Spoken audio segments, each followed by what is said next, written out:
Hello everyone, I hope you all are fine. आज हमारे साथ में कनेक्ट है Megha and she has qualified CSI NET life science. Again she is still doing her master, so it is possible definitely आप अपने MSc के preparation के दौरान ही CSR की प्रिपरेशन भी स्टार्ट कर सकते हो, कंप्लीट कर सकते हो और क्वालिफाई भी कर सकते हो। कैसे किया जाता है, let's know from her. Hi Megha, how are you? Hello, ma'am. I'm good. तो पहले तो बहुत बहुत कॉन्ग्रेचुलेशंस टू यू कि आपने मैनेज किया है मास्टर्स भी और ये प्रिपरेशन भी, and you have Thank, excelled as well. thank you so much, ma'am. Thank you. हाँ, तो स्टार्ट करते हैं। थोड़ा पहले तो मुझे बताइए कि आपका क्या स्कोर आया था, क्या रैंक थी आप? मेरा स्कोर 110 था और मेरी रैंक 204। Okay, wonderful. तो जब आपने एग्जाम दिया था उसके बाद में एक्सपेक्टेशन था कि JRF क्वालिफाई हो जाएगा, या क्या लग रहा था उसके बाद? मेरे को नेट का तो मैं श्योर थी बट जेआरएफ वाज कंफ्यूजन था बट फिर जब आंसर वो आई आंसर की आई तो मैंने मैच करा फिर फर्स्ट टाइम पे हम्म। तो 106 थे बट वो करेक्ट होके तब ठीक आई तब 110 हुए फिर उसके बाद तो थोड़ा सा क्लियर सा हो गया था कि जेआरएफ भी हो जाएगा। Okay, wonderful. उसके अलावा इस बार की एग्ज़ाम थोड़ी पोस्टपोन हो गई थी, तो 1 महीना टाइम ज़्यादा था। तो वो जो 1 महीना था वो कुछ लोगों के लिए बहुत पॉजिटिव इम्पैक्ट लाया है, कुछ लोगों के लिए नेगेटिव इम्पैक्ट भी लाया। क्योंकि कुछ लोगों को टाइम मिला है पढ़ने का, पर कुछ लोग थोड़े से कम सीरियस हो गए थे उस टाइम। तो how was that time period for you? मेरे लिए तो सुपर बेनिफिशियल था मतलब फुल यूटिलाइज़ेशन मैंने 2 ओके, यूनिट और कवर किए उसमें, क्या फिर बात उसका है! बहुत ज़्यादा बेनिफिट हुआ मेरे को तो और मैंने ओके, फिर पीवाईक्यूज़ और ज़्यादा सॉल्व करे, कॉन्फिडेंस आया कि हाँ, अब पेपर मैं क्लियर कर सकती हूँ, मतलब तो वो मुझे तो लगता है कि वो सुपर पोस्टपोन बेनिफिशियल था। आपके लिए हुआ था। बिल्कुल। चलो, बहुत अच्छी बात है। तो बताइए अपने बारे में थोड़ा कि आप मास्टर्स किस सब्जेक्ट में कर रहे हो, कहाँ से कर रहे हो? I am from Haryana, Gurugram, and I am currently pursuing masters in botany from Kurukshetra University, Haryana only, and okay. I'm in second year now. तो tell me, being a student and to cover 13 unit, मुझे लगता है कि बहुत मुश्किल है। तो पहले तो बताइए कि आपने कितने यूनिट्स टारगेट किए थे एसआर नेट के? मैंने कंप्लीटली तो 8 यूनिट्स किए थे, बाकी और यूनिट्स के कुछ-कुछ पार्ट्स कवर किए थे, जो मेरे को लगा कि हाँ, मेरे से आसानी से हो जाएँगे या मेरे को इंटरेस्टिंग लगे थे, एंड बीइंग अ बॉटनी तो स्टूडेंट, मैंने वो क्लियर करा। Okay, and being a botany students, किन यूनिट्स में आप ज़्यादा कंफर्टेबल फील करते हो? क्या लगता है कि यार ये मैं बेटर कर सकती हूँ? कौन से यूनिट्स है? Plant physio, cell biology, biochemistry तो वो तो अच्छे से था और सबसे इंटरेस्टिंग तो मेरे को वैसे डेवलपमेंट बायोलॉजी लगा। अरे आपने पढ़ी थी इसके पहले कभी? नहीं, फर्स्ट टाइम पढ़ी तो इतनी इंटरेस्टिंग लगी बहुत ज़्यादा। ओके। तो अच्छा, डेवलपमेंटल आपने आपको पसंद आया? मुझे लगता है कि उसमें इतने सारे जीन्स है याद रखने के लिए, कैसे मैनेज करते थे आप डेवलपमेंटल का प्रिपरेशन? डेवलपमेंट बायोलॉजी का मतलब मैंने रिकॉर्डेड वीडियोज़ देखे एंड मैं फिर डेली रिवाइज़ करती थी, फिर मैंने उसका एक समरी चार्ट बनाया हुआ था, तो वो बहुत हेल्पफुल था। Okay. And what about the other units? आपने 3 से 4 नाम बताए हैं मुझे, बाकी आपने किसको पढ़ा था? याद हाँ, है? मॉलिक्यूलर बायोलॉजी और मेरे को एनिमल फिज़ियो भी बहुत इंटरेस्टिंग लगी थी। Okay. Methods in biology and ecology, evolution, so I covered all these. मुझे लगता है शायद आपने फिर टेक्निक्स वाला पार्ट स्किप, करेक्ट? हाँ, ओके। बात करते हैं, अगर आप जैसा आपने बताया कि आपने चार्ट प्रिपरेशन किया था फॉर द जीन को लर्न करने के लिए। उसके अलावा देखा जाए तो CSR के सिलेबस में ऐसे बहुत सारी चीज़ें तो आपको याद रखनी होती है। Of course experimental hmm. Part भी है, बट ये वाली चीज़ें भी है। तो memorisation for long time period, कुछ बताओगे इसके बारे में कि कैसे बच्चा याद रख सकता है सारी चीज़ें? मैं तो मॉर्निंग में याद करती थी क्योंकि मॉर्निंग का याद किया हुआ ना फुल टाइम ऑलमोस्ट याद ही रहता है। तो मैंने ओके। सुबह का स्लॉट था मेरा 6 टू 7 की मॉर्निंग में बस मेरे को रिवाइज़ ही करना है जो मैंने 1 दिन पहले पढ़ा है और फिर संडे को सारा ही पूरे वीक का रिवाइज़ करना। तो फिर वो ऐसे कंटीन्यूअसली रिवाइज़ होता था तो वो मेमोराइज़ था फिर। ओके।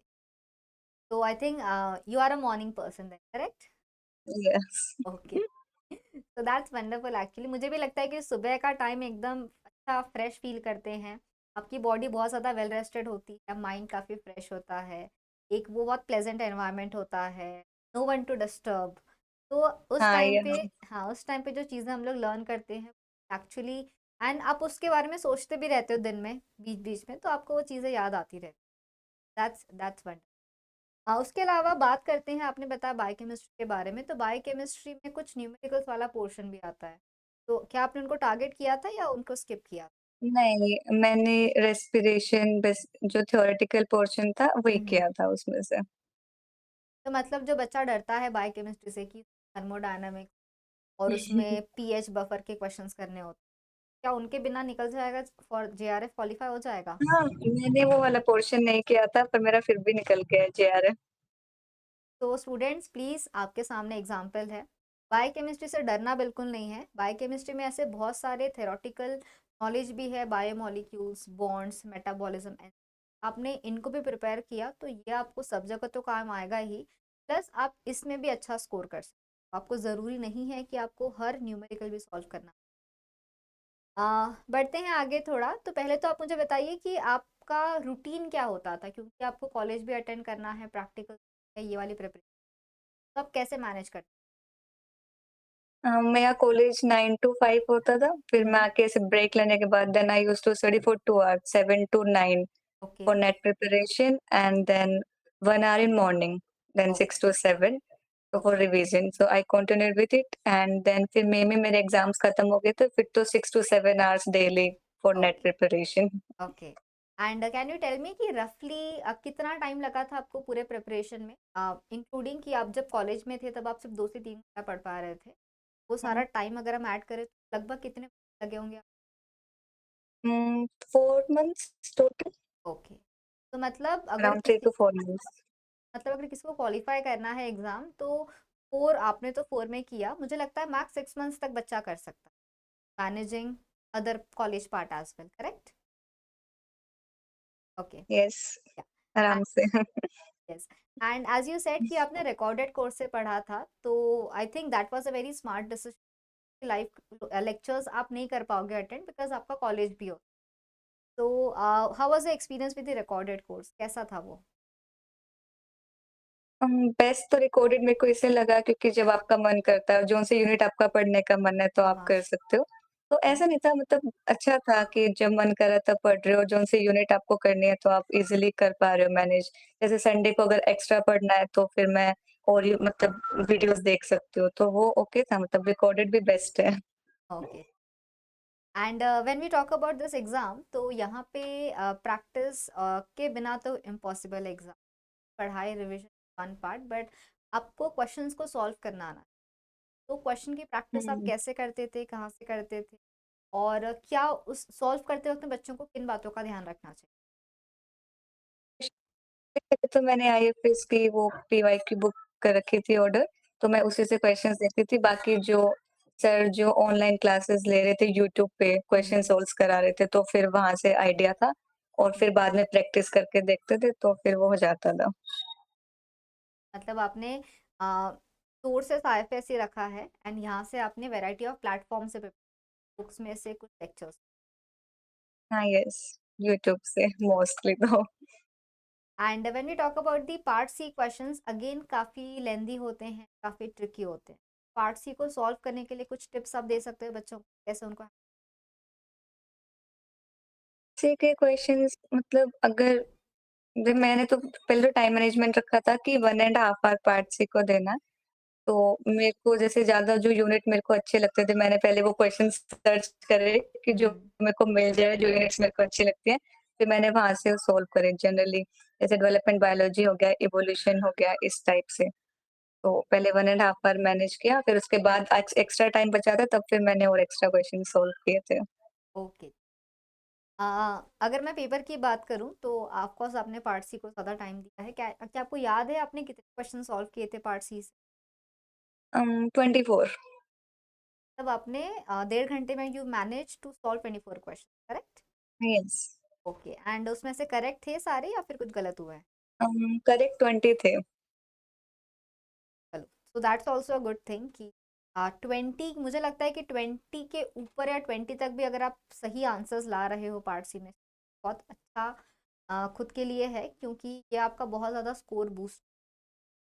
एंड हाँ, पार्ट ए जो होता है, अगेन क्योंकि पार्ट ए की पढ़ाई ऑफ कोर्स हम लोग बहुत अलग से बहुत ज़्यादा डेडिकेटेडली करते नहीं। मुझे लगता है कि थोड़ा बहुत फॉर्मूलाज वगैरह हम देख के जाते हैं। पार्ट ए कैसा था आपका? कैसे आपने पार्ट ए को पार्ट 1 की मैंने भी ऐसे तो प्रिपरेशन नहीं की थी, तो हुँ, कि मेरे हुँ। को ये था कि मैंने पीवाईक्यू देखे थे तो जनरली 5 टू 7 क्वेश्चंस तो सेम रिपीट ही होते हैं।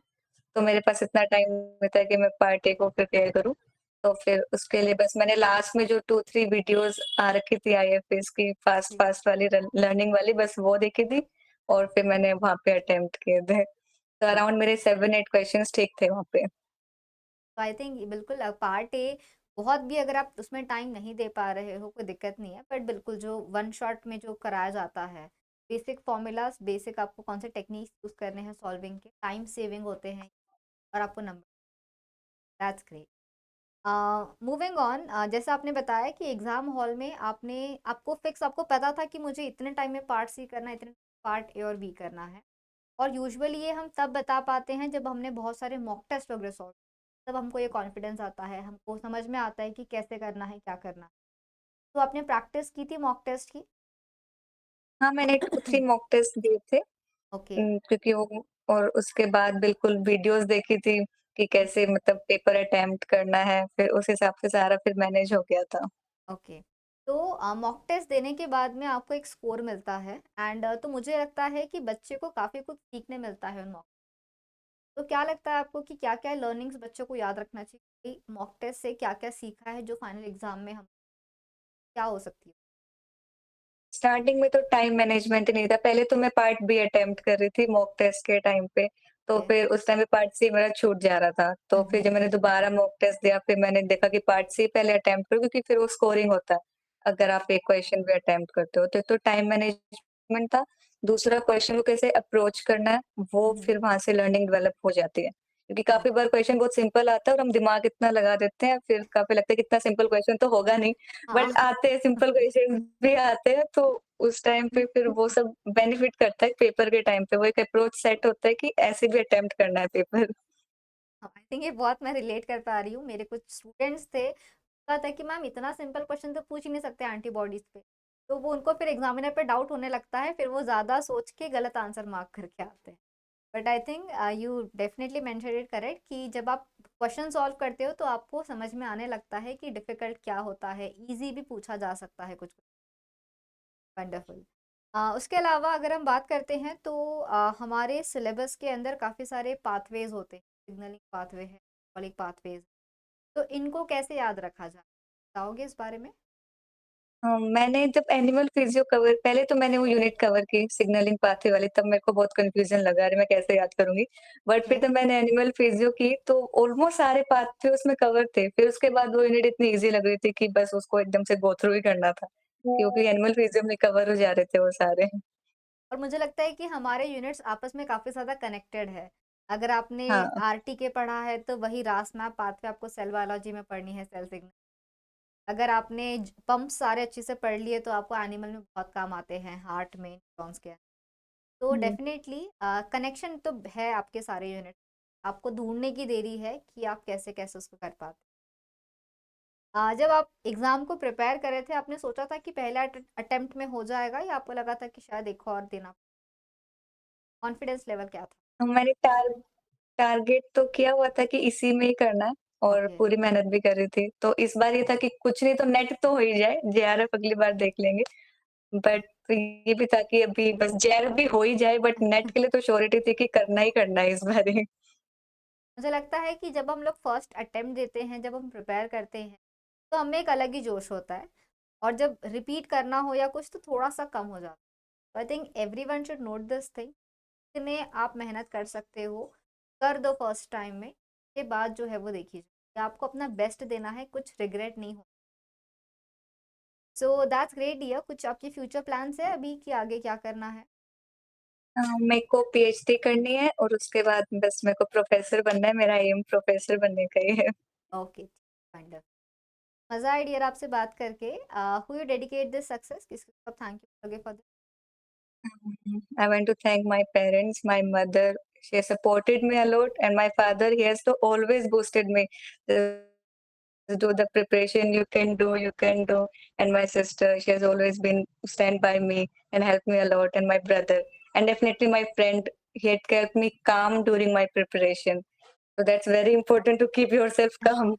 So they have helped me a lot. And of course, the IFS team definitely with the proper notes, किसी और जगह जाने की ज़रूरत ही नहीं है, वहीं पे सब मिल जाएगा। तो आईएफएस के बिना तो नहीं होता।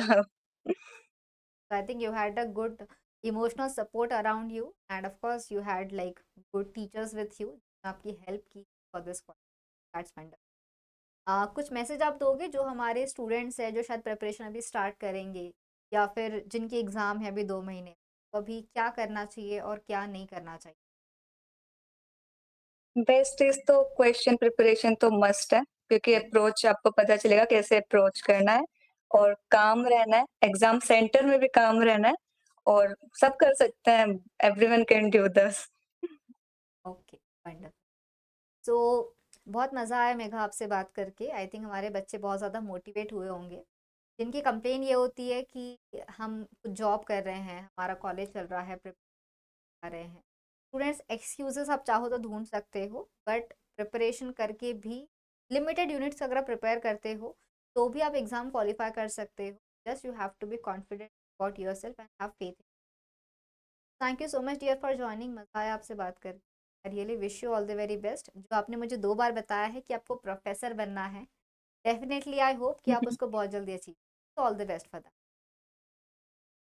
Thank you so much ma'am. And to all the other aspirants out there, keep studying. Exam आसपास में है. Prepare well, study well, revise well, and practice questions as much as. Have a great day. Very happy.